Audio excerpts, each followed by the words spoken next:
Monsieur Chéreau, tout d'abord je voulais vous dire que moi j'avais beaucoup aimé ce film et avant de l'avoir vu, forcément les quelques images que j'avais pu en voir m'ont fait penser, j'aurais pas tombé dans les références, mais m'ont fait penser à Luchino Visconti parce que c'est la période charnière, en tout cas une des périodes qui l'intéressait le plus. Et j'étais très surpris face au film parce que je me suis retrouvé finalement presque faussé dans mes références et j'avais l'impression d'être en effet pas très loin de quelque chose de Bergmanien en fait. Et j'ai beaucoup pensé à la scène de la vie conjugale.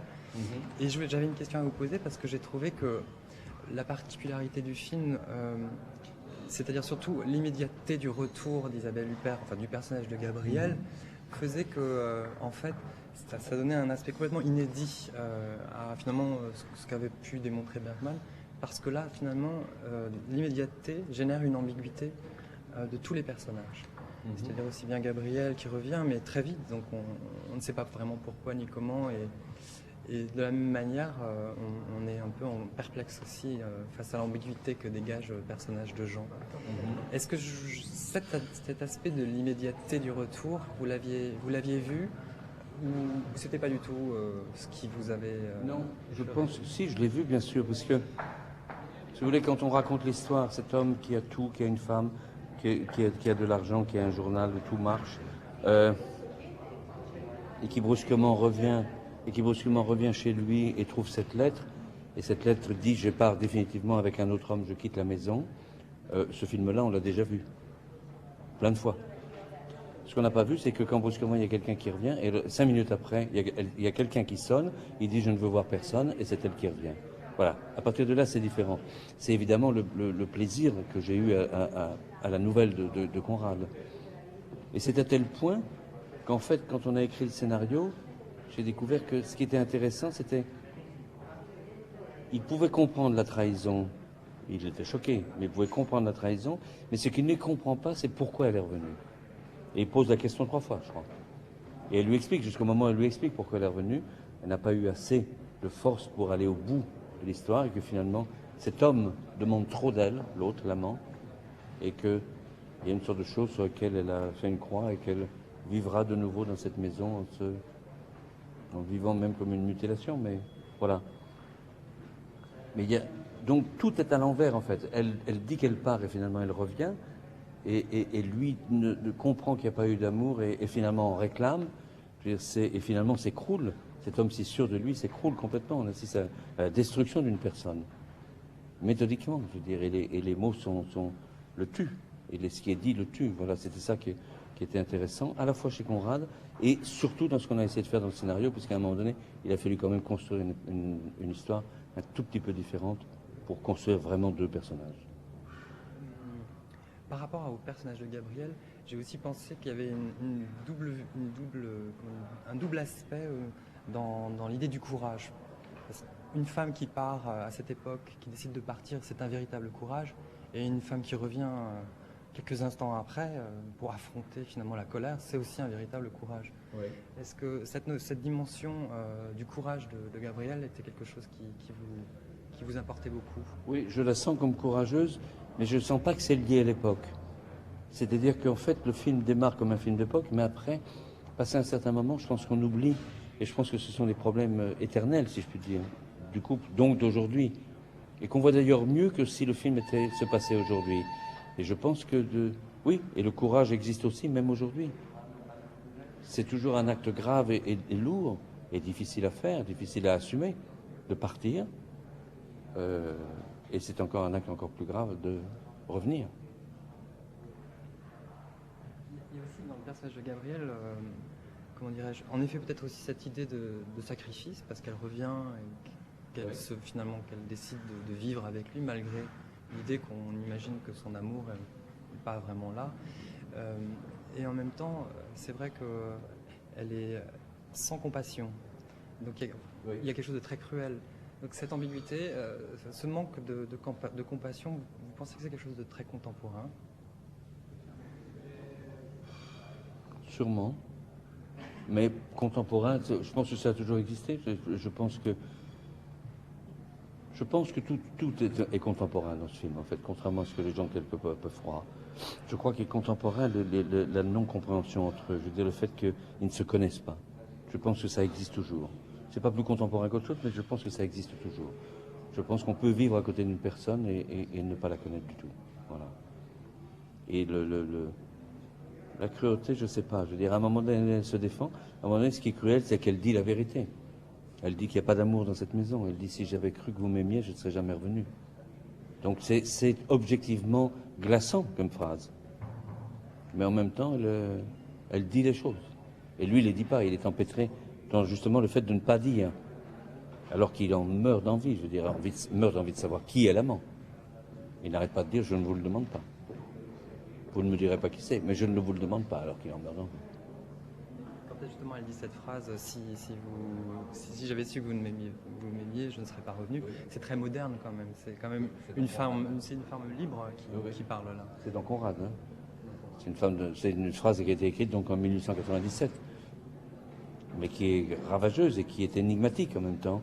Ça veut dire que je peux revenir dans cette maison, on l'explique, c'est ce qu'elle explique, partir, revenir, c'est que quand on compte pas, quand on ne compte pour rien, ça n'a aucune importance. Et je peux revenir dans cette maison, puisque de toute façon l'amour n'habite pas ici. Je voudrais parler un tout petit peu des aspects esthétiques du film, des partis pris qui sont très, très forts. On pourra parler du noir et blanc et de la couleur par exemple, mais moi j'ai été très interpellé par votre utilisation de la musique. Ouais. Et la partition d'ailleurs est sublime, vraiment magnifique. Vous aviez déjà à l'idée d'utiliser ces crescendo, ces montées en puissance qui sont... Non, c'est venu par hasard. C'est venu par hasard pour 2-3 choses. D'abord, il y a eu une coproduction italienne. La coproduction italienne suppose des services rendus dans le pays, si j'ose dire, ou une partie des frais du travail fait avec des Italiens. Donc il y a 2 acteurs italiens, un que je connaissais et une autre, elle, la domestique, que j'ai trouvée à Rome à la suite d'auditions et avec qui j'ai très très bien travaillé. Et une des premières idées qu'on a eues, c'est que peut-être on aurait pu trouver un compositeur italien. Donc j'ai écouté beaucoup de disques. Et puis il y avait un compositeur qui ne composait pas de musique de film ou très peu. Il a fait des musiques pour Ermanno Olmi, simplement, qui s'appelle Fabio Vacchi. Et j'ai découvert cette musique, qui est de la très grande musique. La très grande musique contemporaine, mais symphonique, fait pour grand orchestre. Et donc j'ai essayé, avec tous les disques qu'il m'avait donnés de ses œuvres, j'ai essayé déjà de les mettre sur l'image. Et en fait, c'est des musiques qu'il avait déjà composées, qu'il n'a pas composées pour le film. Il a composé la fin, il a composé la chanson russe, mais il a composé très peu de choses. Et puis un solo de violon. Mais sinon, ce sont des musiques existantes que j'ai mises sur l'image, j'ai utilisées, et on a monté sur la musique aussi. Et on est parti au montage, avec le monteur, dans cette idée d'utiliser cette chose de façon très dramatique, qui est d'une certaine façon qui renvoie à une grande tradition musicale du cinéma, à Bernard Herrmann, à Hitchcock. Et voilà. Et ça a marché, je trouve la musique très belle, parce qu'elle a une tenue incroyable, elle n'est pas sentimentale, mais elle a une force incroyable, et j'aime l'idée, mais ça j'aime profondément de goût, que ça a été fait à l'ancienne, si je puis dire, c'est avec un vrai orchestre. Il n'y a pas de synthétiseur, c'est pas l'ordinateur qui a fait la musique. Ce sont des instrumentistes, un grand orchestre. Et c'est très agréable à entendre. Comme certains films américains qui reviennent, qui renouent, même la musique de Dante Elfman, je crois, pour La planète des singes de Tim Burton, c'était aussi une musique très, très symphonique. C'est quelque chose, je trouve, pour le cinéma, c'est quelque chose de très important. Et c'est vrai que dans le cinéma français, il y a une tendance à se méfier un peu de l'utilisation de la musique. Il me semble, puisque j'ai été dans le même état dans mes premiers films, j'ai toujours l'impression que le cinéma français a peur de la musique, la redoute. Je pense que le cinéma français, quelquefois, on ne peut pas généraliser, a peur de 2 choses, les dialogues trop longs, contrairement à ce que les étrangers pensent, parce qu'ils trouvent que les dialogues longs, c'est typiquement français. C'est ce qu'ils m'ont dit, moi. Mais c'est vrai de certains films, et en même temps, dans la production courante, par contre, c'est pas vrai du tout. C'est-à-dire que les gens ont peur du dialogue, et ils ont peur de la musique, souvent. Voilà, il faut essayer de voir. Moi, j'ai pas peur, quoi, donc... Pour finir, je voudrais juste un mot sur cet aspect très cinématographique qui est l'utilisation de la couleur et du noir et blanc. À quoi aviez-vous pensé, en fait, dès le départ? À rien, j'ai envie de dire. Il y a très longtemps, j'ai envie de faire un film en noir et blanc. Ce film, je ne peux pratiquement pas le faire, il faut être très très fort pour le faire. puisque noir et blanc cinémascope, ça devient un produit absolument invendable pour la télévision. Or, ce sont les télévisions qui financent les films. Mais j'ai eu cette image, en lisant la nouvelle de Conrad, j'ai eu cette image tout de suite d'un film en noir et blanc, d'un voyage de lui en noir et blanc jusqu'à la lettre, et une image forte qui casse un verre parce qu'il laisse tomber une carafe et la verre se casse, il se blesse, et avec le sang apparaît la couleur. Et quand la couleur apparaît, le film est muet. Donc c'était juste le noir et blanc, inversé en plus des termes, noir et blanc parlant et couleur muet. Et après il y a eu la musique. Mais donc je me suis dit, je vais jouer avec toutes les possibilités que le cinéma m'offre, comme les titres.